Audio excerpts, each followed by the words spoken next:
Hey, Caitlin. Hi. So rumor has it we have promos running on Spotify right Oh now. my gosh. Maybe people are hearing us. Maybe we've got new listeners. So if we have new listeners, hey, Hi. welcome. I'm Caitlin. I'm Rich, and we are your hosts. And sometimes the guests and the host, like today. Yes. For another Um, riveting episode of Cocktails, Tangents, and Answers. this one I kind of like. So one, I love the drink, and it was my suggestion because I didn't discover this drink. It's existed for years, but I brought this drink into the realm of the podcast, let me just say. Hmm. So we'll get to that. But also I love that we're finally tackling like frequently asked questions from HubSpot onboarding. Yes. And this is kind of like the pre-onboarding or the stuff that comes up when we start an onboarding. Like Mm-hmm. these questions that we're like, okay, we'll just get through these. We should have a tip sheet that says, we know these are your questions. Please read this and don't ask these questions. But Yes. they're good questions. Like they're legit things that if I was just like, got an email from a random person at an agency and was told they were my onboarding specialist and do this, do that, do this, I would probably have questions too. Yeah. Yeah. Um, It's like, this is like our, nope, it's okay. We've got you. Like mhm. precursor. Like, and then we Yep. get to the good stuff. So, Exactly. yes. What is our cocktail today? So our cocktail is a riff off of the last word. It is the first word. So I discovered this myself, clearly late to the party by a couple years, um, when I was at a bar in Sioux City. I was at the Warrior Hotel. Had a great bartender who I was like, I want an Aperol drink, but I don't want a spritz. And he suggested the one, I can't remember the name of it. It's the one you can do with like bourbon or whiskey or something. And I was like, oh, no, no, I'm not a bourbon or whiskey person. I can't remember what it is, but there is one. Yeah. Zach's probably going to furiously look it up and let us know what it is. But I can see him typing. um, so he didn't have any real other ideas and he was busy. So I Googled like, Aperol drinks, and there were a whole bunch of them. And so this one came up, and it came up because last word has chartreuse, which you don't like at all. No. And there was a chartreuse shortage in 2022, which I also was There's not still aware of. There still there's is? still there still is. Yeah, I tried to buy some last week. Green chartreuse and yellow chartreuse. They're both made by this like colony of Hmm. monks. And in 2020, when everybody was home bartending, they like bought it all up, and the monks Oh, were like, actually the Lord is more important. We will not be adjusting our production schedule. So the gal at Spirit World in Omaha said, if you can find a bottle of chartreuse right now, you should buy it. And if you can, or if like the store will let you, you should buy two, because the demand is still really high, but the oh, monks are like, wow. nah, we're good. So So, they're just making the same amount that they've always made. so I will check my sources. I'm not going to name them here because now that I know Don't. there's still a shortage. But there's a place we go that every time you've been like, hey, Tyrell needs Mm-hmm. chartreuse, I've been like, oh, yeah. And I produce chartreuse because they always have it. I mean, they Yeah. never have like 80 bottles, but they'll have like 3 or 4 bottles, sometimes only green, Mm-hmm. sometimes only yellow. But I will go look and I will let you Yes, know. we're out of green, I'm told. I don't Okay. drink it. I think it Okay. tastes like paint thinner, but I could that's also, just me. we don't go through it very fast. I don't think anybody goes through chartreuse super fast. Well, Maybe you're in home bartender, it's maybe. like you haven't met my Yeah. husband. I mean, you Yeah. have, but But I could put some in a mason jar and bring it to you too, oh which my gosh. I just bootleg that thing up there. MVB, most valuable boss. Yep. So there were a whole bunch of drinks that emerged in 2022 where they subbed the chartreuse for like an Amaro or an Aperol, which I didn't even know. There were like 10 drinks that they did this with. And it completely changes the drink. So this became from last word to first word. Yes. And it is 1 ounce of gin, Your favorite. 1 ounce. Yes, correct. I might be able to do this. 1 ounce of gin, 1 ounce of Genepy Amaro or Aperol, as Rich just pointed out.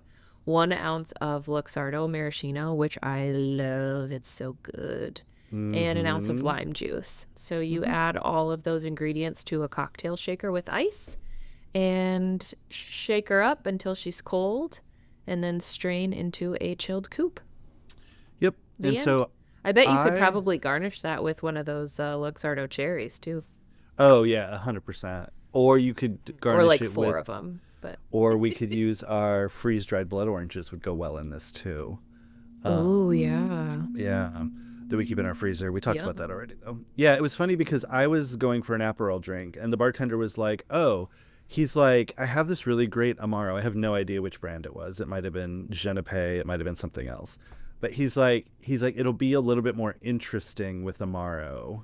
Aperol's going to make Mm. it a little bit more Aperol-y, basically, like more citrusy. But Amaro will take it like to a nutty, bitter place." And I was like, "Okay, Yeah, whatever." they're usually a little bit more like vegetal or like herbaceous.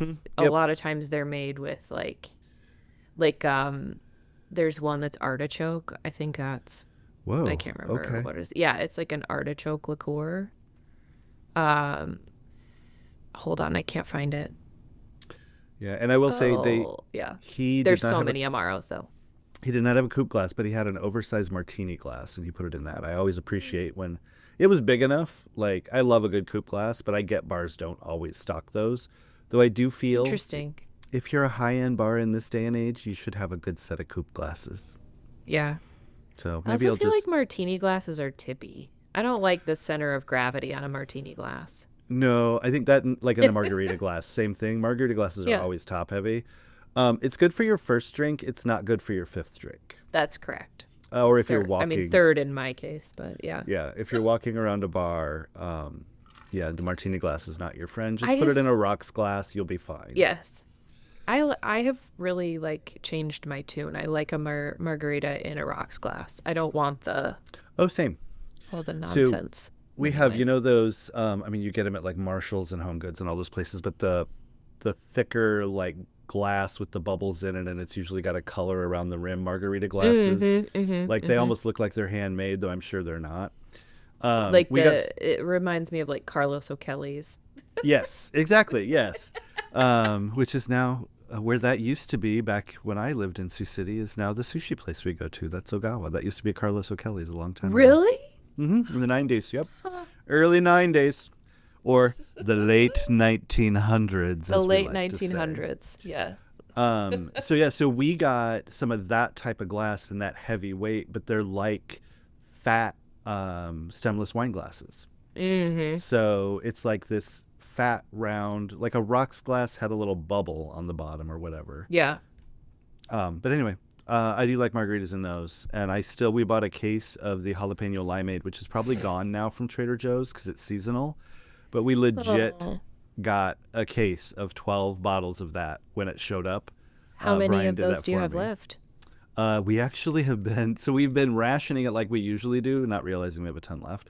I think we have 7 or 8 of them left. Oh my gosh. You're Um, rich in limeade we are, because that's my cheap and margarita. love. It's just limeade and tequila and Cointreau, and we're good to go. Yeah. But I did look at the expiration. They're good until like October of 2025. So Oh, we're you're good. fine. We just Yeah. store in a cool, dry place. We're fine. I guess we should say before we take a break, that recipe came from summitsips.com. So we love those people for having a recipe. They specifically recommend the Genepy Amaro. I feel like it's Genepy. Genepy. Is it Genepy? Do we I know? have no idea. All right. So either we're Genepy? Yeah. making this Amaro bougier than it seems is. very French. I would think. Or Italian or something. Although Italian, it's Yeah. going to be Genepy Amaro. I want it to be Italian now. That's I what do I need. too. And Yeah. Genepy like Giuseppe. Okay. So I think that's kind of an intro. We did the cocktail. We talked about what's coming. We should probably just get into it, right? Yeah, let's do it. Okay.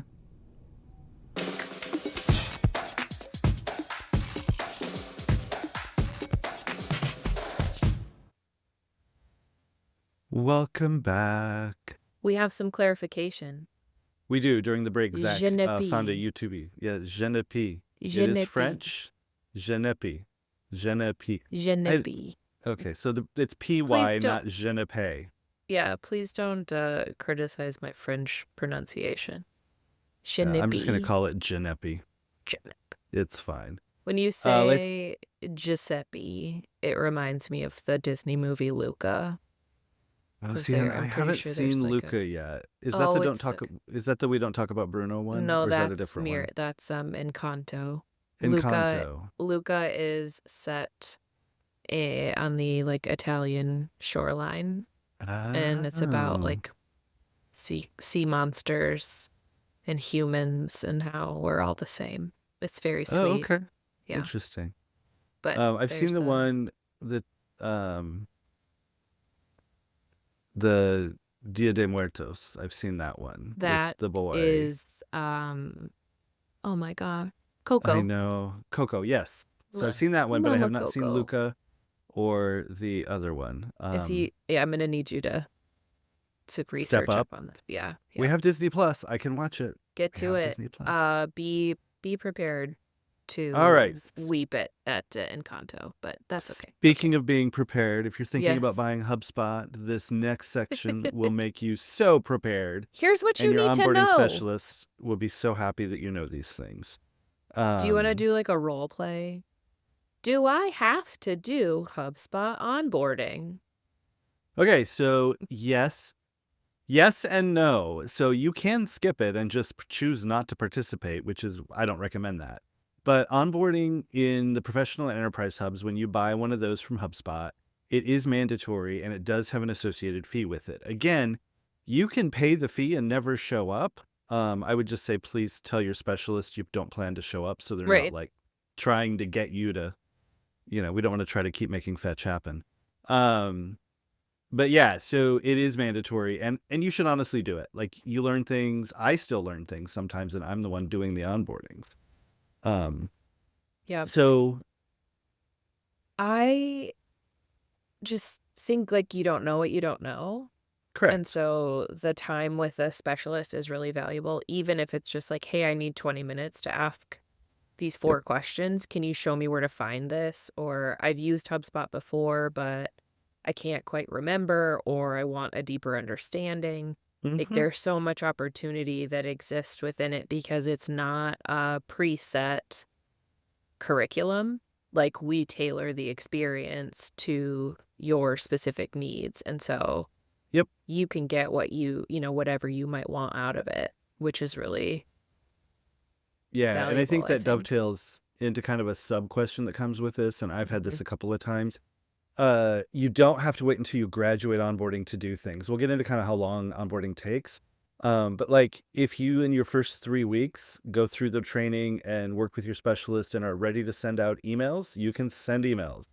You can publish landing pages. You can start like taking sales calls, whatever you want to do. Yeah. Um, and I think the more of that you do during onboarding, like I love it when they're like, okay, we have a campaign we want to launch in 6 weeks, and these are the steps to it. Can we get that going?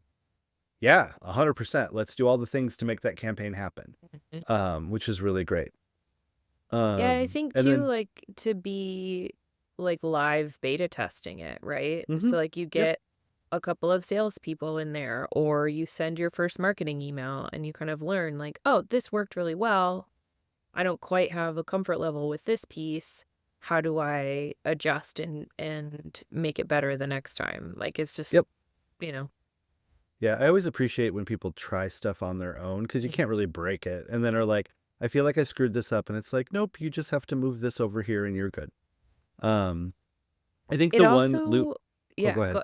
it's like it also gives people like the experience that they need to figure stuff out when it's like, oh, I tried this and I remember the steps that I took to get here, but I want to take it one step further. So then what do Mm-hmm. I do? And like just deepening that understanding and like the tactile Yep. seeing and Yeah. doing.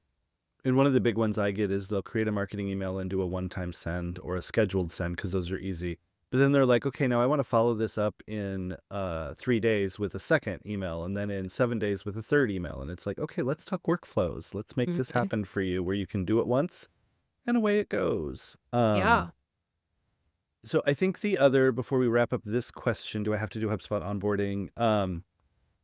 there is I don't know, it's not really a loophole, it's just an opportunity. So you can waive HubSpot's onboarding. If you have a partner like us do it with with you. you or for you.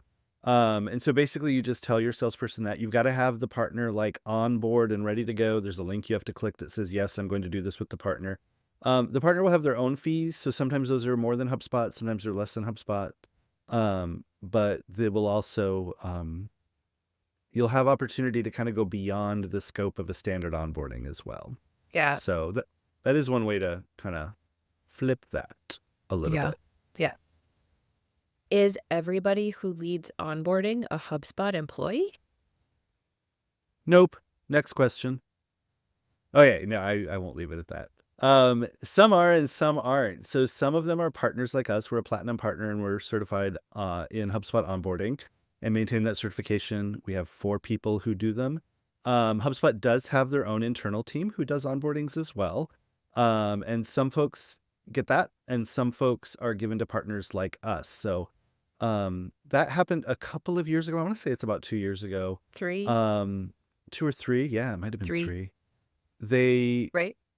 partners have always been able to do onboarding. Like I said, when you see above that you can have a HubSpot partner do your onboarding. They were starting to cut metrics and saw some really, really good success metrics and activation metrics and longevity metrics with onboarding that was done through partners. Part of that is probably because those people keep the partner or have that connection with them. So when they're ready to level up or they need to expand or go beyond, they've got a resource beyond like tech support that can help them. So that's when they started this program where some partners do onboarding like us, and it's great. We love it. I think the other thing that's interesting about that is HubSpot's internal team can only go so far in the onboarding scope because that's Right. what they're scoped to do. We're the same way. We're scoped to do the exact same things, but if there's something outside of that that you wanted or needed, like you're like, oh, like I really need somebody to set up my Google Ads. HubSpot's internal team isn't going to do that for you, but we can get you a quote to do that alongside like setting up all of your onboarding as well. So that's another advantage. But Yeah. that does get confusing for people. Yeah. I mean, it's just like any other agency scope, right? Like, here's what we're Mhm. scoped for. And if we want to go beyond that scope, then here's how we do that. And HubSpot doesn't necessarily have the capability to kind of step outside the realm of HubSpot awareness. Mhm. And so if it is like I'm trying to integrate something or I need, a special API set up or what, those types Yep. of things, we have either the knowledge or the connections to other partners or vendors to help make that happen. Yep. 100%. And that's, I think, one of the other things is like, integrations. Yeah, integrations are part of onboarding, just showing you where they are, helping you get them set up in a basic way. But deep diving and troubleshooting an integration issue isn't necessarily a part of onboarding. Yeah. It can be with a custom onboarding, or like Caitlin said, it can be a separate scope with us or with a partner outside of the onboarding scope.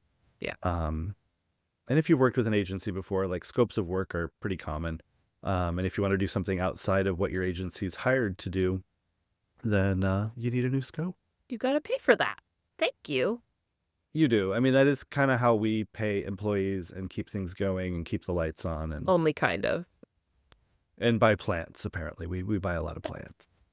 My most recent plant was free, just so you know. Oh, that's good. Thanks Good to my know. beautiful florist Becky. She gave me a little propagation. It's real cute. Shout out to Becky. I know, she's a doll. Why does it take 60 or 90 days to get through onboarding? Yep. So, I mean, if you want to go through all of the setup steps and all of the guides we give you and just hammer through that in a week and get it done yourself, go for it. We've done custom onboardings. I physically don't think that it's possible for one person without previous like deep HubSpot experience to set up a full portal and like start using it in a week, unless that is their only job and they've done it like many times before. Just And I like the think sheer that's, amount of information that you would have to absorb in your Mhm. brain would be so overwhelming. Like, I'm sleepy. I Yeah. need to go take a nap just thinking And about it. we've done a custom onboarding, I know, in like about 3 weeks, 3 or 4 weeks. But But that was we've got also like 4 or 5 4 of us people, working. yeah, working on it separately, concurrently. So generally what happens with these is you either meet weekly or bi-weekly. So if you're doing Service or Sales Pro, you would meet bi-weekly. With Marketing Hub, you would meet weekly for generally somewhere in that 90-day term. And you don't have to go the whole 90 days or 60 days. You can actually graduate early. It's totally fine. We're great with that. But it gives you time to do things in between the meetings. So you just get 45 minutes with a specialist every week or every other week. And so in between there, like, you got homework. Sorry, but you do. Yep. And there's stuff you need to do. And so it gives you time to get that stuff set up so that you can make the most of that time with your onboarding specialist. And I've seen people who are like, oh, I want to meet weekly, not bi-weekly for sales or service. And then we get into the first like week, the second week, and they're like, hey, can we push this off to next week? Because I'm not quite ready yet. I haven't been able to do everything that you did. And yeah, of course, because these people, like, you guys have jobs. We have jobs. Like, you've got other stuff you need to do that's not just, like, to Caitlin's point, you weren't hired full time to set up HubSpot in 2 weeks. But you could prioritize it to set up whatever you want as fast as you want. If you've got a form fill that you want to automate a sequence on in sales, we can get that set up in the first week or two. Like, we can actually talk through it in the first week, and you can have it ready to go by week 2. I think the other thing that people forget is that it's really easy to let the perfect be the enemy of the good in HubSpot setup.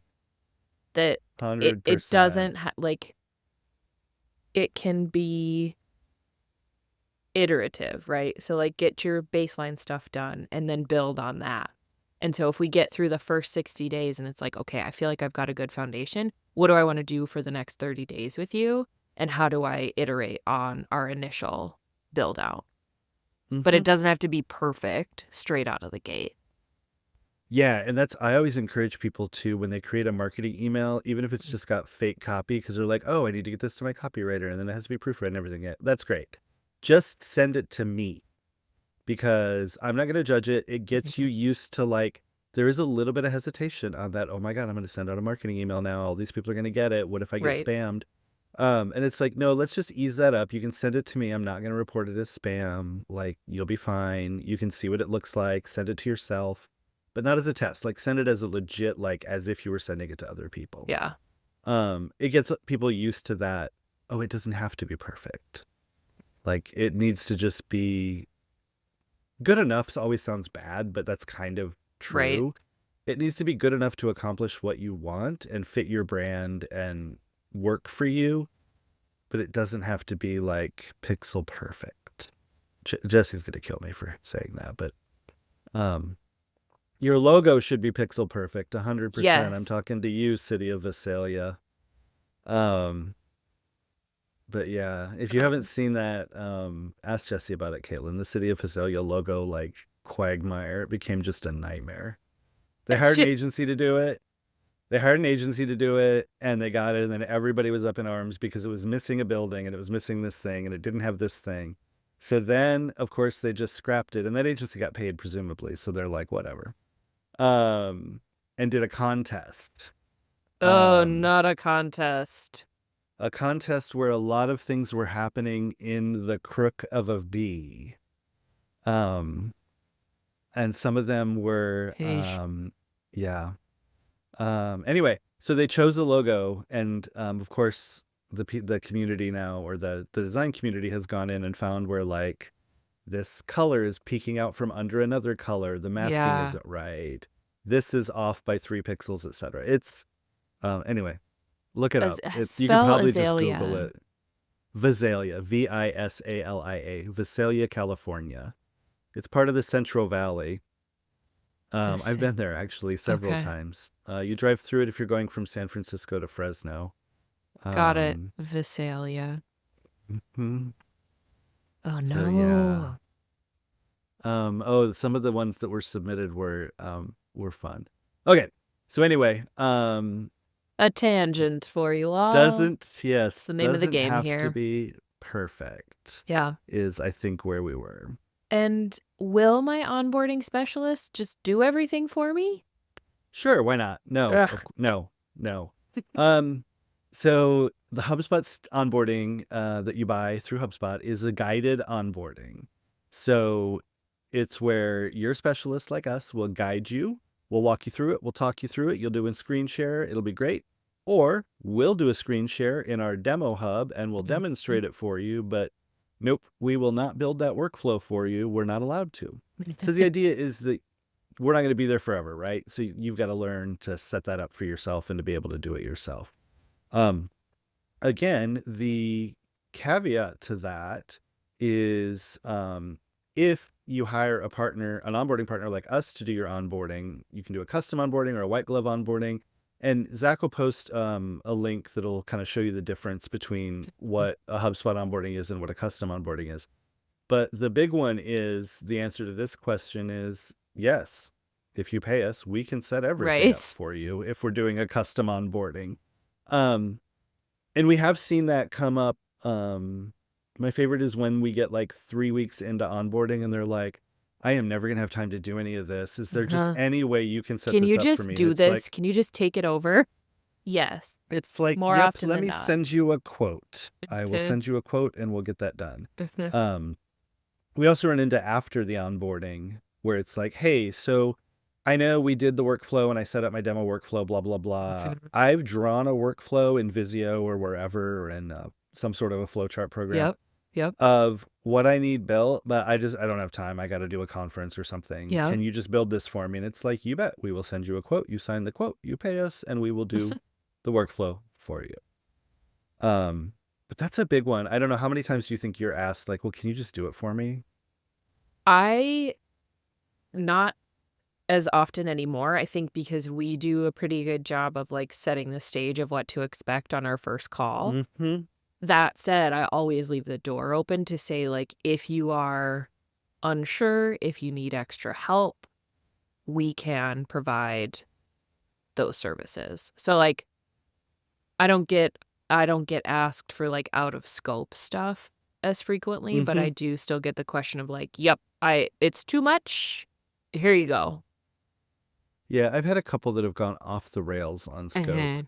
But we stayed within the hours and we still got activated and got everything done. Yeah. But yeah, in hindsight, I should have been like, yeah, I can do that for you. Let me give you a quote. But it was just like, in the moment, you're just like, oh man, if we could just solve this problem, we can actually move on. And it's a sticking point. But yeah, and I think the whole kickoff with what onboarding is, what onboarding isn't. Those two slides are really, really important. And also, like, there's all these resources that aren't us. Like, HubSpot's knowledge base is incredible. Yes. We use it all the time. Like, I used it yesterday. I'll probably use it at least 2 or 3 times today. Just to find stuff and get through stuff and figure out how to do stuff, especially with the new hubs, right? Like, Content Hub is new. The podcast thing is new. Like, there's all kinds of new stuff in there. Yes. So I know Zach is in their knowledge base all the time as he looks for content for us and just using HubSpot for it.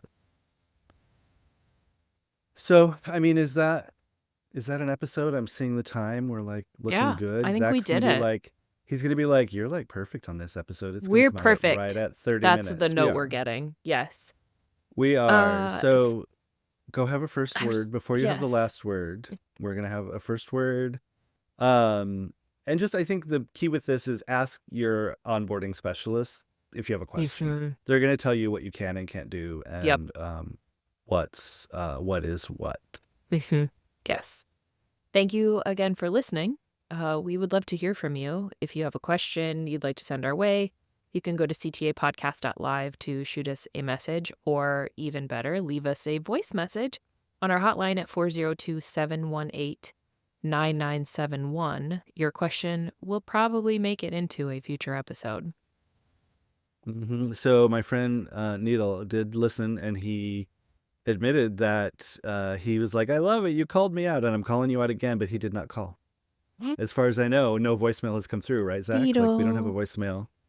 So Please. next time I see him, they'll be back for the Husker games when those start, which is, I guess, the first one is the end of August. I'm like, Yeah, whoa. football season is Um, soon.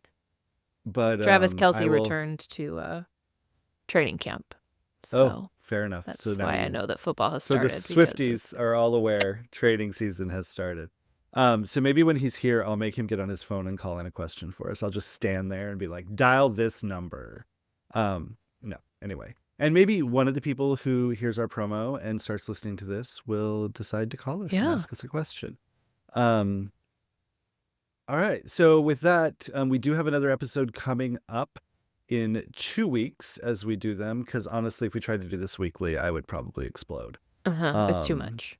Yeah, We would every be other sick week of is ourselves. good. Yeah, probably. So we are doing. Whew, getting a little late in the summer for this, but a coconut guava margarita, which is Okay. probably, I'm guessing, a margarita that has coconut and guava juice in it. But I mean, maybe it's different. But Zach will tell us, and we're going to debunk some marketing myth. So I can't wait to see what myths we have. We did one of these, gosh, was it like a year ago or 2 years? I mean, early on when we were doing the podcast. Yeah. Have we been doing this 2 years? Fact or I think fiction? Here we go. Yep. Is this a contest, Zach, where we have to guess if it's a myth or not, or are we actually just stating a myth and debunking? Oh, I'll make it a contest. We're just the stating a myth. myth and debunking? Okay. Or Zach may rework this into a contest before we record it in a couple weeks. Actually, in a week, I think, is when we're recording this next Tuesday. So yeah, so stay tuned for that and enjoy a last word. Google like Aperol instead of Chartreuse or Amaro instead of Chartreuse in cocktails. There's a whole bunch out there. I want to try like all of them at some point. Yeah. And I guess do a little flight. Yeah. Oh, we could do. They're kind of complex to do flights. Although, if you had enough people doing, As I say, if you had enough people, yeah, you just do little. Like when we did our tasting thing that we did on social media. We could do it. Or I just give all the recipes to your in-home bartender, and he makes me a flight of them. Totally possible. Yeah. Yeah. Too bad I was just there, and I could have done that, but I didn't. Actually, we were kind of busy, so. Right. Yeah, we're done. Time's up. Okay. Bye. Bye. Bye, Caitlin. See you next time.